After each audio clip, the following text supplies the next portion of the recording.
தனுசு ராசிக்கார பெண்களுக்கும் உங்க மாமியாருக்கும் ஆவாதும் கேட்கறது விதி. மாமியார் வாமிட் எடுத்தா கூட கையில அள்ளிட்டு போய் போடுவீங்க. அந்த அளவுக்கு நீங்க பாசமா இருந்தாலும் மாமியார் உங்க மேல பாசமா இருக்க மாட்டாங்க. ஒரு சில ஜாதகம் கவனமா நீங்க இருக்கணும். கல்யாணம் முடிச்சோடனே என் பிள்ளைய தனியாக்கிட்டியே சண்டாளி அப்படின்னு சொல்லக்கூடிய வார்த்தையில ஆரம்பிச்சு உங்களை தொந்தரவு கொடுத்த மணியமாட்டா இருப்பாங்க. இதனால நீங்க என்ன பண்ணுவீங்க, குடும்பத்தை விட்டு பிரிஞ்சு கல்யாணம் முடிச்சு வேற எங்கேயாவது போய் வாடகை இருக்கலாம்னு சொல்லி தாய் தகப்பனை விட்டு பிரிச்சு கொடுப்பீங்க. அவ்வளவுதான், தூட்டுக்கிட்டே இருப்பாங்க. இப்படி ஒரு தருணத்திலையும் உங்க வாழ்க்கை பின்னடைவு ஏற்படையும் வாய்ப்பு நிறையா இருக்கு.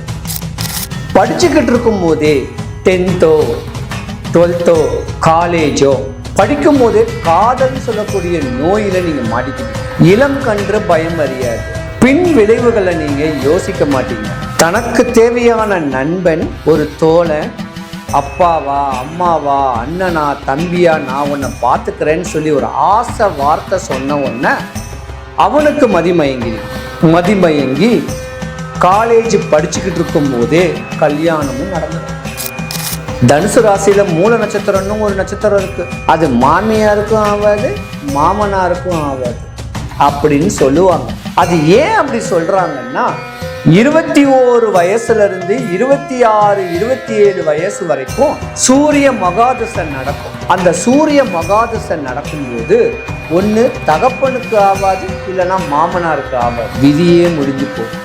இல்லைன்னா 27 வயசு ஆன உடனே ஒரு 35 36 வயசு வரைக்கும் சந்திர மகாதசை நடக்கும். சந்திரன்னா தாய், சந்திரன்னா மாமியார். ஒண்ணு தாய் ஆகும், இல்ல மாமியார் ஆகாது. 2 பேர்ல யாருக்காவது ஒருத்தருக்கு துர்மரணம் ஏற்படும்.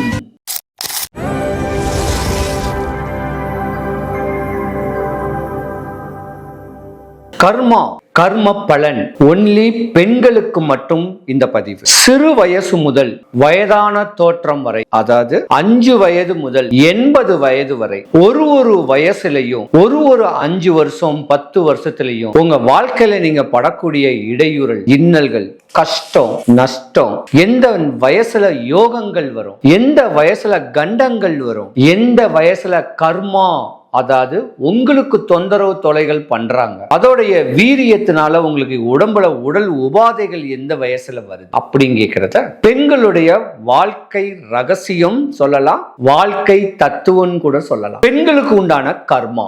தனுசு ராசி ஒரு போக்கஸ் உடையக்கூடிய பெண்கள் தான். ஆண் ராசின்னு சொல்ல குரு கடாட்சியம் உடைய ஒரு ராசி. படிப்புல ஒரு பிரில்லியன்ட்டுங்க. படிச்சு நல்ல பண்புள்ள வேலைக்கு போகணும்னு ஆதங்கங்கள் ஆசைகளோட உடைய கனவோட இருக்கக்கூடிய ராசி இந்த தனுசு ராசி. ஆனா தனுசு ராசிலையும் ஒரு பிரச்சனை இருக்கு.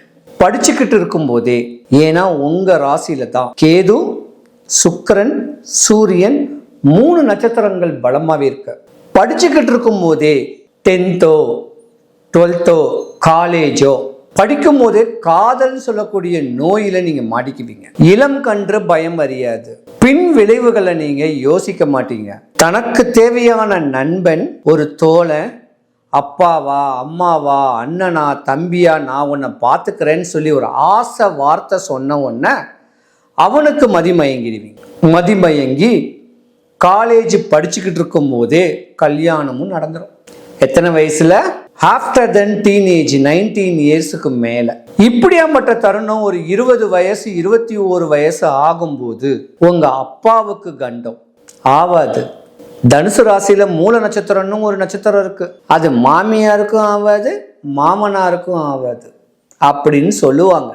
அது ஏன் அப்படி சொல்றாங்கன்னா 21 வயசுல இருந்து 26 27 வயசு வரைக்கும் சூரிய மகாதசை நடக்கும். அந்த சூரிய மகாதசை நடக்கும்போது ஒண்ணு தகப்பனுக்கு ஆவாது, இல்லைன்னா மாமனாருக்கு ஆவாது. விதியே முடிஞ்சு போகும். இல்லைன்னா 27 வயசு ஆன உடனே ஒரு 35 36 வயசு வரைக்கும் சந்திர மகாதசை நடக்கும். சந்திரன்னா தாய், சந்திரன்னா மாமியார்.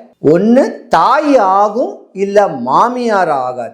2 பேர்ல யாருக்காவது ஒருத்தருக்கு துர்மரணம் ஏற்படும் அப்படின்னு சொல்லக்கூடிய ஆதங்கத்தினாலதான் தனுசு ராசியில கூடிய பெண்களை கிட்ட பயப்படுவாங்க. ஆனா பாசக்காரங்க இந்த பின் விளைவுகளை பத்தி தெரியாது. காதல் கண்ணை மறைச்சிடும். இந்த மாதிரியான ஒரு தருணத்துல கல்யாணம் காட்சி பண்ண உடனே இல்லறம் நல்லா தான் ஓடிக்கிட்டு இருக்கோம். படிச்சு முடிச்சு நல்ல வேலை உத்தியோகத்துல இருப்பீங்க. உத்தியோகத்துல இருக்கும் போது 4 பேர்கிட்ட சகஜமா நீங்க பேசுவீங்க. கலந்துரையாடும் போது அதை பார்த்த உங்க கணவனுக்கும் உங்களுக்கும் ஆவாது. கணவன் சந்தேக பேரில உங்களை அடிச்சு துன்புறுத்தக்கூடிய தருணம் ஏற்படும். அந்த மாதிரியான ஒரு நேரத்துல பிரிவுகள் ஏற்பட வாய்ப்பு நிறைய இருக்கு.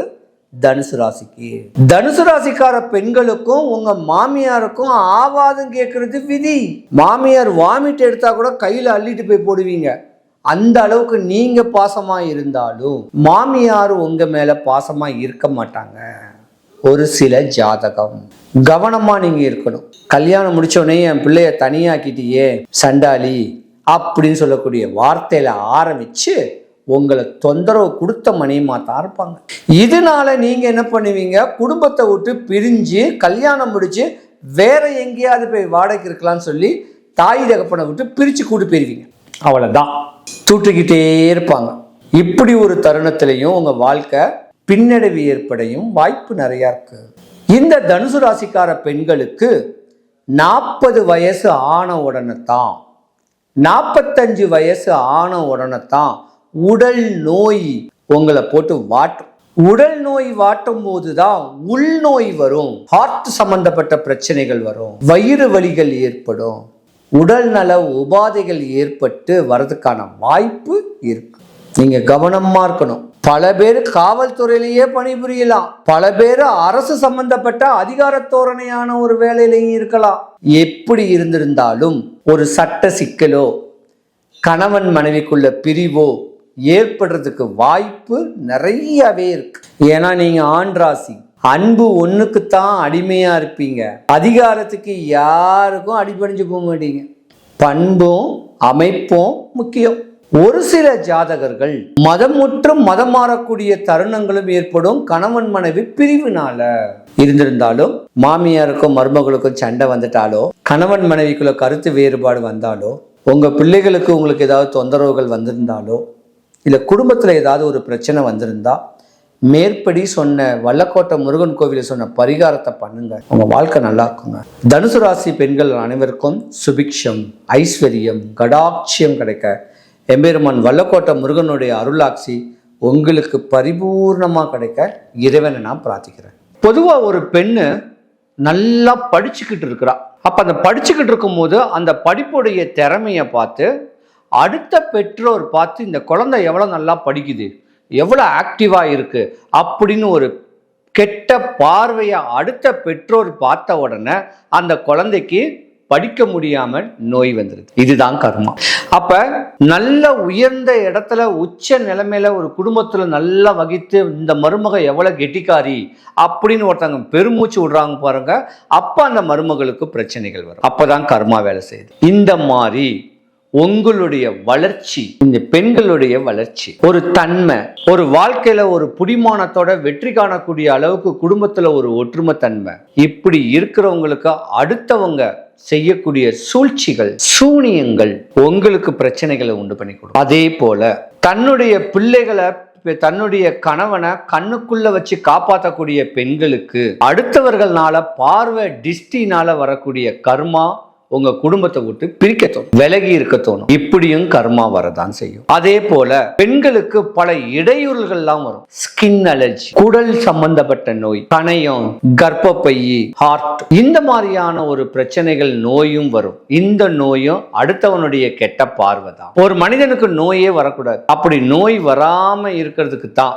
இந்த வழிமுறைகளை பக்குவம் பண்ணிக்கிங்க. சென்னைக்கு மிக அருகில் தாம்பரத்துல பக்கத்துல வல்லக்கோட்டை முருகன் கோவில்னு ஒரு கோவில் இருக்கு. அந்த கோயிலுக்கு ஒரு 5 வாரம் வேண்டிக்கிங்க. சாமி, நான் உன்னை பார்க்க வரேன், என்னுடைய பிரச்சனைகள் சரியாகணும்னு சொல்லி ஒரே ஒரு சேவல் வாங்கி வீட்டுல விட்டுருங்க. வாரம் 5 வாரம் சாமியை பாருங்க. 5வது வாரம் அந்த சேவலை கொண்டுட்டு போயிட்டு கோயில்ல அதிகாரிகள் கிட்டையாது, கோயில் குருக்கள் கிட்டையாது, இந்த சேவலை நான் கோயிலுக்கு நான் தானம் கொடுக்குறேன், கோயிலுக்கு நேமிச்சு கொடுக்குறேன் அப்படின்னு சொல்லி இந்த குட்டி பரிகாரத்தை பண்ணுங்க. உங்க வாழ்க்கை சிறக்கும். செய்வினை என்னை தீண்ட பெறா திரு நீலகண்டமே அப்படின்னு சொல்றதுக்கு இணங்க தொலையும் தொந்தரவும் உங்களை விட்டு விலகும். சின்ன வழிபாட்டை செய்யுங்க. குறையில்லாம இருப்பீங்க. 2026 ஜூன் மாசம் மேலை நாடான மலேசியால உள்ள கிளாங் அங்க இருக்கிற நண்பர்களை பார்க்க நான் வருவேன். மேற்படி என்னங்க பார்க்கணும்னு ஆசைப்படுறவங்க இந்த மாதத்துல என்னை வந்து பாருங்க. ஜூன் மாசம் மலேசியாவுக்கு வருவேன். என்ன பார்க்கணும், என்ன சந்திக்கணும், என்கிட்ட அப்பாயின்மெண்ட் வேணும்னா கீழே ஒரு டிஸ்கிரிப்ஷன்ல ஒரு நம்பர் ஒன்று கொடுப்பேன். அந்த நம்பருக்கு ஒரு வாட்ஸ்அப் பண்ணுங்க, நான் உங்களை சந்திக்கிறேன். சிவாய நம.